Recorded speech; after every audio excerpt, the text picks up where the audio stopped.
শুভ সকাল বন্ধুরা, কেমন আছো? আশা করছি ভালো আছো। আমরা রওনা দিলাম দিদির বাড়ির উদ্দেশ্যে। আর আমার দিদির বাড়ি হচ্ছে বাউরিয়ায়। ওকে মামার বাড়িতে এনেছিলাম কেন বলো তো? ওর অন্নপ্রাশন হলো। অন্নপ্রাশন হয়ে যাওয়ার পরে মামার বাড়িতে উপোস ভাত খাইয়ে দিদির বাড়িতে গেলাম। আর দিদি তো কিছুদিনের জন্য এসেছে, ও চলে যাবে, সেই জন্য আমরা বেরিয়ে পড়লাম। আর দিদি মুম্বাই থাকে, সেই জন্য এখন টিকিটটা দেরি আছে। আর আমরা তাই জন্য বেরিয়ে পড়লাম। সকাল সকাল বেরিয়েছি, কারণ বাবিনকে তো নিয়ে যাব। আর এত গরম,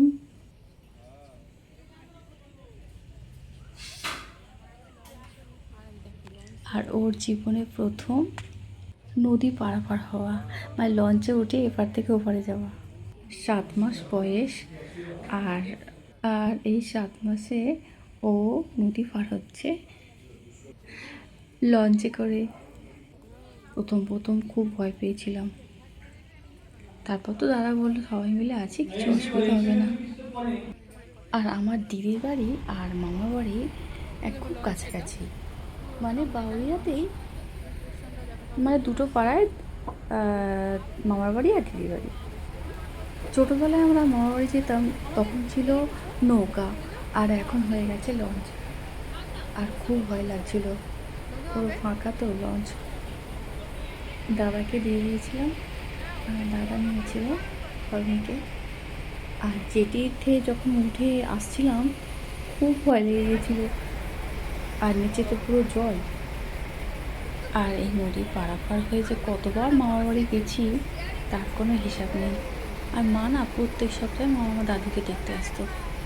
আর লাস্টের দিকে দাদুর খুব শরীর খারাপ হয়েছিল, সেই সময় মাকে প্রত্যেক সপ্তাহে আসতে হতো। আর মামার বাড়ির একটা আলাদা আবদার দেখবে। আর আমরা যতই বড় হয়ে যাই, সেই মামার বাড়ির টানটা থেকেই যায়। এখন অবশ্য কেউ নেই, তবু যেন মামার বাড়ির যেন একটা আলাদা রকম টান। আর ও এখন কিছুই বোঝে না, কোথায় মামার বাড়ি, কী মামার বাড়ি, কিছুই বোঝে না। একটু বড় হোক তাও বুঝতে পারবে। আর প্রত্যেক সপ্তাহে মানে মামার বাড়ি যাবো না, একটা আলাদা রকম আনন্দ। মানে কবে সেই সপ্তাহটা আসবে।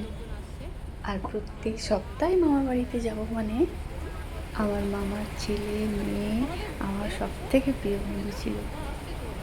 আর আমরা ইচ্ছে করে করে না একটা একটা করে জামা ফেলে আসতাম, মানে তারপর সপ্তাহ তো আসলো।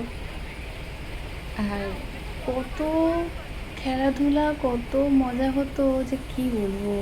সেই সব দিনগুলো তো কোথায় গেল। আর ওই দিনগুলো সত্যি মানে ফিরে পাওয়া যাবে না, ছোটোবেলার কথাগুলো।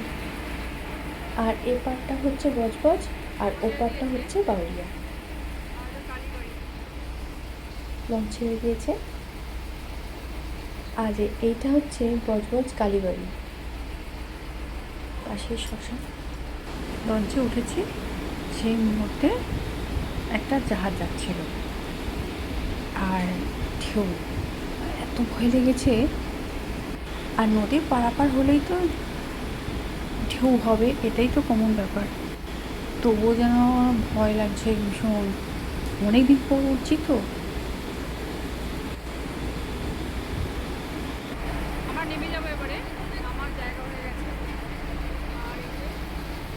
এসে গেছি, এবার নাম্বার দেখো যেটিতে কত ভিড়। মানে দুটো লঞ্চ পারাপার করে, এপার ওপার করে। আর এই দেখো আমার দিদির বাড়ি এসেও গেছি। আর কথা বলতে বলতে দিদির বাড়ি এসেও গেছি। আর দিদির বাড়ির মন্দিরটা দেখো, খুব সুন্দর, ভীষণ সুন্দর সাজানো গোছানো। আর এইদিকে রান্নার আয়োজন হচ্ছে, মানে আমরা আসবো বলে সব রান্না বান্না হচ্ছে। আর উপরটায় চলে যাব। আর উপরটা খুব সুন্দর সাজানো গোছানো, ভীষণ ভালো লাগে। আমি এর আগে এসেছিলাম, বহুবার এসেছি।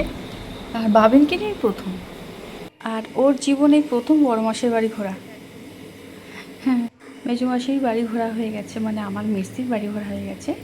আর আর তোমরা তো জানো নিশ্চয়ই আমার বেবি খুবই ছোট, সেই মতো ভিডিও আমি এডিটিং করতে পারি না। আমি ভিডিওগুলো বানিয়ে রেখে দিয়েছিলাম। আর যে সময় গেছি তখন প্রচণ্ড গরম ছিল। আর সোনা বাবিনকে তখন মিমি নিয়েছিল। আর মিমি কে বলো তো? মিমি হচ্ছে আমার মেজদির মেয়ে। এবারে আমাদের খেতে ডাকছে। আর যাই বলো তাই বলো, একসাথে মিলিত হয়ে খেতে বসা বা একটু গল্প করা আমার তো ভীষণ ভালো লাগে, আর এইটাই আমি পাই না। আর সত্যি কথা বলতে কি, যখন ওরা আসে না, মানে যে সময় ওরা দেশে আসে, তখন আমরা এটা খুঁজি যে কবে একসাথে মিলিত হবো, একসাথে গল্প করবো, একসাথে ঘুমাবো, মানে ভীষণ মজা লাগে। আর এই দেখো রান্নার জোগাড় হয়ে গেছে, স্যালাড, ভাত, সব চচ্চড়ি, মানে নোটে শাক চচ্চড়ি, আর মাছের মাথা দিয়ে ডাল, চিকেন, আর বিভিন্ন রকমের ভাজা, আলু ভাজা, পটল ভাজা, চাটনি, পাঁপড়, আম তো আছেই। আর এই ডালটা কিন্তু আমি বানিয়েছিলাম, ভীষণ ভালো হয়েছিল, সবাই সবাই বলছে ভালো হয়েছে। তো দেখবে প্রশংসা করলে না ভীষণ ভালো লাগে, আর অবশ্যই যদি ভালো হয়। আর খারাপ হলে কে প্রশংসা করে বলো তো? আর প্রশংসা পেলে না দেখবে এগিয়ে যাওয়া যায়, দেখবে খুব ভালো লাগে। আর যাদের যাদের বাকি আছে, বলছে যাদের খাওয়া হয়ে যাবে তারা দেবে, মানে এই যে মজাটা। আর হ্যাঁ, বলতে ভুলে গেছি, কাতলা মাছের কালিয়া হয়েছিল, চাটনি, পাঁপড়, দই। আর বিকেলবেলা আমরা ওখানে নদীর পাড়ে বেড়াতে গেছিলাম, আর ধারে তো স্টেশন, আর দিদির ঘর থেকে ট্রেনের আওয়াজ পাওয়া যায়, আবার ট্রেন দেখাও যায়, ভীষণ ভালো লাগে।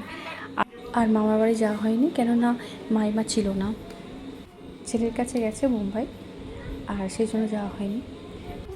ভিডিওটি এখানে শেষ করছি, সবাই খুব ভালো থেকো। আর আমার ভিডিও যদি ভালো লাগে সাবস্ক্রাইব করে পাশে থেকো, আর বন্ধুদের শেয়ার করে দিও। সবাই খুব ভালো থেকো আর আমার সঙ্গে থেকো। টাটা।